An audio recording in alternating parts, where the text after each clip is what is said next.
So, you're shopping for a car that will scratch that itch, and you're feeling a bit overwhelmed by the sheer number of options. Like, what kind of engine should you get? Do you need 4 doors or do you need 2? And what type of drivetrain should you get? Well, that last one, we can answer for you today because it's a question that we get asked all the time. And so this ongoing series is really just to help you understand all the vehicles that we love. And we're gonna look at the pros and the cons of each drivetrain layout, and then we'll help you decide which one is best for you depending on what you wanna do with your vehicle. So if you're new here, my name's Brad Danger, and please drift into the comments and slap that like button and buckle up. Or actually you should buckle up before you drift into the comments. Anyway, enjoy this video and you're definitely gonna learn a lot. So, let's go. Now, instead of just running down a boring list of pros and cons, we're gonna look at the 5 different metrics of everyday performance and talk to you how each layout fits into each category. But to start, let's make sure that we're all on the same page and that we all understand what these letters and layouts even are. So, there are 4 main drivetrain options. You have front wheel drive, you have rear wheel drive, all wheel drive, and 4-wheel drive, which is like all-wheel drive, but only sometimes, and the differentials are different. Again, we're gonna keep this super high level here. If you wanna dig more into it, we have a whole video on the difference between all-wheel drive and 4-wheel drive, which you can check out up here. And chances are, if you want a 4x4, you aren't watching videos on layouts trying to make decisions because you're probably already climbing over rocks and mountains and stuff. For everyone else, the wheel drive part of X-wheel drive simply refers to which of the 4 possible wheels are powered by the engine. Yes, the front wheels are the 2 in front of the driver, and the rear wheels are the ones that are behind you. And all of the wheels are, well, all 4 around you. It really is just a simple concept, but it can feel a little intimidating. Don't overthink it and you'll be absolutely fine. So why aren't all cars all-wheel drive or front-wheel drive? Let's start with the first of our categories, complexity. And when we're talking about complexity and cars, what we usually mean is cost, as in how much does it cost to build a simple car, like a Toyota Corolla, for example, versus how much it costs to build and maintain a complicated car, like a Bugatti Chiron. This is where front-wheel drive cars wins hands down because the engine, the transmission, and the drive shafts are all just one package. That means manufacturers can build 90% of the car and then just drop in the entire powertrain all at once. Not only does that keep costs way down, but it keeps manufacturing super simple. And it also keeps the entire structure of the car a lot simpler. You don't need to add extra transmission braces or rear axles that have to be reinforced, which in turn gives you a lot more room inside the cabin because, well, there's not all those drivetrain components underneath the car taking up all the space. Fun fact, the original Mini Cooper was basically the car that started the front-wheel drive revolution. And that was then followed by the infamous Chrysler K car. And it was all about making cheap, easy to build cars that could fit 4 people so that everyone could own a car. Now, I know that some of you like OG subscribers are waiting to comment, but what about the MR2? This is my acknowledgement that yes, there are some cars like the Fiero and the Lotus Elise and the MR2 that have very similar engine and transmission packaging, but are rear wheel drive. However, they are still a lot more complex because you have to steer the front wheels, so you're gonna have to have a steering rack, extra suspension, power steering lines, and electronics up front anyway, which means that no matter what, any vehicle that drives the rear wheels, whether it be all-wheel drive or rear-wheel drive, will be more complex than a front-wheel drive car. And it's pretty easy to see when you're looking at the cost of new vehicles. There's a reason that the most expensive front-wheel drive car, which is probably like the Civic Type R, is nearly $40,000. But it is way lower than a comparable rear-wheel drive performance car like the Hellcat or even the Corvette. So that leaves all-wheel drive, AWD, which, as you would guess, is the most complicated layout because it's the complexity of the rear drive shaft and the complexity of the front engine packaging. So this definitely shows up in price, where the all-wheel drive option is usually an expensive upgrade, on average adding between $2,000 and $3,000 to the cost of the car. There is, however, one outlier, which is an outlier pretty much no matter what you're talking about, whether it's engine configurations or drivetrains, and that is Subaru, who somehow manages to keep costs way down because they use the same all-wheel drive platform on literally everything. And if you have ever worked on a WRX, you know that it's just a different mindset altogether. So, build cost and complexity aren't the only reason to go front-wheel drive though. Another huge reason is efficiency, which is what we're gonna talk about next. And a lot of things affect a car's efficiency, like how far it is from the motor to the drive wheels, and how the car behaves while under power. See, to start off, well, there's this thing called parasitic loss of power, which is why a car that makes 400 horsepower at the crank might only make 350 horsepower to the wheels. Because, well, there's all this stuff moving between the engine and the wheels that takes energy to move. And the more stuff there is, the less power it makes to the wheels. On a front-wheel drive car though, there's just a lot less stuff. I mean, you're talking about a couple CV shafts and those are like a foot long versus a 4-foot drive shaft plus a differential and 2.5 shafts that are over 2 feet each for a rear-wheel drive car.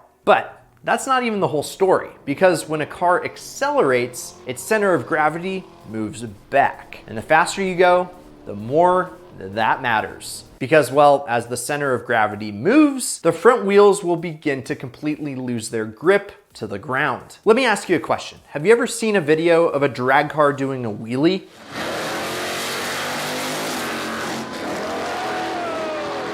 Well, now you have. Those front wheels, they're spinning as fast as they can, and yet it still doesn't do the driver any good. And what that essentially means is that the faster that you go, the more efficient rear-wheel drive cars become, which is why all the fastest cars at the drag strip are rear-wheel drive. However, when it comes to MPGs and just normal driving, front-wheel drive is just more efficient in real-world scenarios.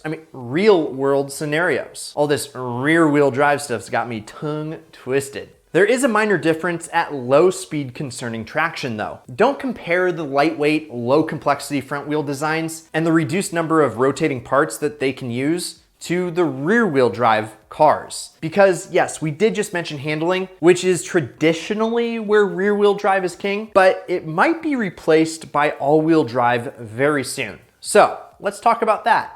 We briefly mentioned traction when we were talking about the center of gravity moving back when you accelerate, but it definitely goes well beyond acceleration. You see, on your car, you're basically in a constant fight for traction. You need traction to accelerate, otherwise your wheels are just gonna spin and you won't go anywhere. And while burnouts, yes, they are sick, it's not very much fun to just never make it to your destination. Plus, you also need traction to turn, because if your front wheels don't grip the road when you turn the wheel, well, you're just gonna fly off the road. On a front wheel drive car though, your drive wheels, the ones that need traction to accelerate, and your steering wheels, plural, which need traction to turn, are the same. That is a lot to expect from a couple of rubber tires, right? If you separate the drive wheels from the steering wheels, the front wheels can now dedicate 100% of themselves to turning, and the rear wheels can dedicate 100% of themselves to going fast. And where that shows up most is when navigating a corner. And I think we're gonna have to do a different video on understeer versus oversteer. So let us know if you'd watch it by hitting the like button. But the basics are that oversteer is when the front wheels grab the asphalt too hard and the rear end can't keep up. Most car enthusiasts like oversteer because it leads to drifting, or if you're unlucky, just spinning out and crashing. But it means that you aren't limited to the amount of steering grip, so you can push the car a lot further. Front wheel drive cars though, they usually have understeer, which is the opposite of oversteer. It's when you turn as hard as you can, but the car doesn't have enough grip to actually make the turn. So your car gets pushed to the outside. And that means you're gonna have to slow down a lot more so that you don't overtax the tires. It's safer, so most cars on the road are set up with oversteer, but it does mean that high speed cornering is more difficult, which is why most race cars are rear wheel drive. Well, that and tradition, because the truth is now with modern tire compounds and modern aerodynamics, the gap between them is closing rapidly, especially because of the next category, traction. When we started talking about efficiency, we started talking about traction too, and that conversation continued through handling. And you can probably tell it is, well,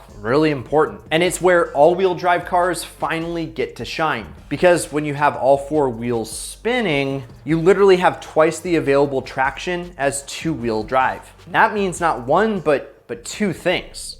First, you get the worst of both worlds. Now, hear me out, because it's not all bad, but you get the efficiency loss of rear-wheel drive and the bad handling of front-wheel drive. But the extra drip, it can overcome a lot of shortcomings. We just talked about oversteer and understeer, and all-wheel drive cars tend to understeer quite a bit. It's even worse than their front-wheel drive counterparts because the rear wheels can be pushing the car in the wrong direction. But you virtually eliminate the risk of spinning out. And you can launch out of a corner so much harder because of the extra traction you have. So on modern racetracks, all-wheel drive is finding its way to the podium more and more. In fact, some of the fastest race cars on the planet, the LMP1 cars that race the 24 Hour of Le Mans, have almost all made the switch to all-wheel drive. And I don't think that's just coincidence. But for road-going cars, the road isn't actually where all-wheel drive shines. To get the most out of all-wheel drive cars, you need to head off the road. You see, the extra traction means that you can continue to have steering and acceleration, even when road conditions wouldn't allow a two-wheel drive car to move. The front wheels can pull the back out of a slide, and the back wheels can push the fronts out of a rough spot, which is why all-wheel drive dominates rally.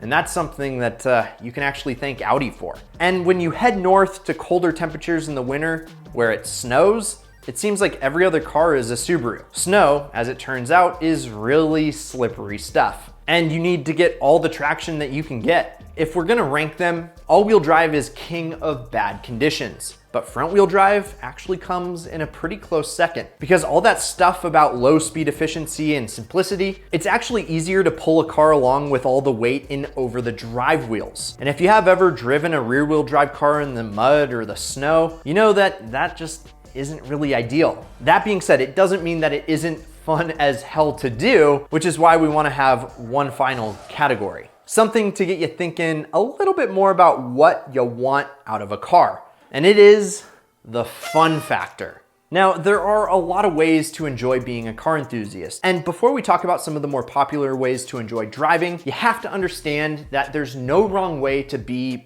an enthusiast. Unless you're not subscribed to Ideal Cars, then you're not the best enthusiast that you can be. So subscribe and turn on that notification bell. And I'm sure you know with the internet, there are a lot of people out there that are very, very passionate about doing things wrong. Like guys who go out and try to build the fastest front-wheel drive dragster possible. Or people like Ken Block who just drift all-wheel drive cars everywhere. But I think that there's some things that we can all agree with, like drifting.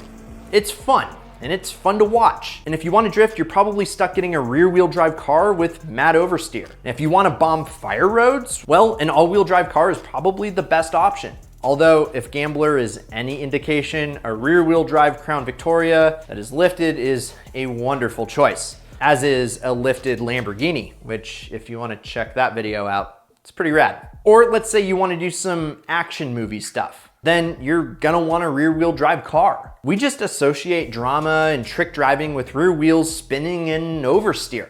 It is just so ingrained in us that stable, fast driving looks wrong to us. You remember the WRX from Baby Driver? That's actually modified to rear-wheel drive instead of all-wheel drive, because then they could do all the crazy tricks, and that's just how it is. Which is why most enthusiasts have gravitated towards rear-wheel drive. And I don't want to just say that rear-wheel drive is more fun though. The truth is, every type of drivetrain can be an insane amount of fun. A Mini Cooper being driven fast through tight streets, a la Italian Job? Hella fun. Doing highway pulls in a Lancer? Yes, fun. Taking a Subaru Outback up a mountain to get to your favorite snowboarding spot? Yeah, fun. Trade drifting? Like, you hear people say that front-wheel drive sucks and is no fun, but to me, that just means that those people have never gone trade drifting, which, yeah, is definitely worth more than the price of admission, which would be like ordering off the dollar menu at McDonald's. So, what's best? Well, just like engine layout or number of doors, the answer is a very unsatisfying, it depends, because, well, it does. Do you want cheap and easy to work with? Front-wheel drive is probably fine. Do you want to hit the skid pad? Go for rear-wheel drive. I'd suggest a 350Z. And do you want your car to make you feel like Superman when you're driving it? Well, all-wheel drive is a great option. Plus, it's pretty necessary if you live where it snows. Unless you're a weirdo with snow socks. I think that's me. Anyway, this has been ideal. You've just been filled in. Don't forget to hit the bell, and as always, keep living the ideal lifestyle.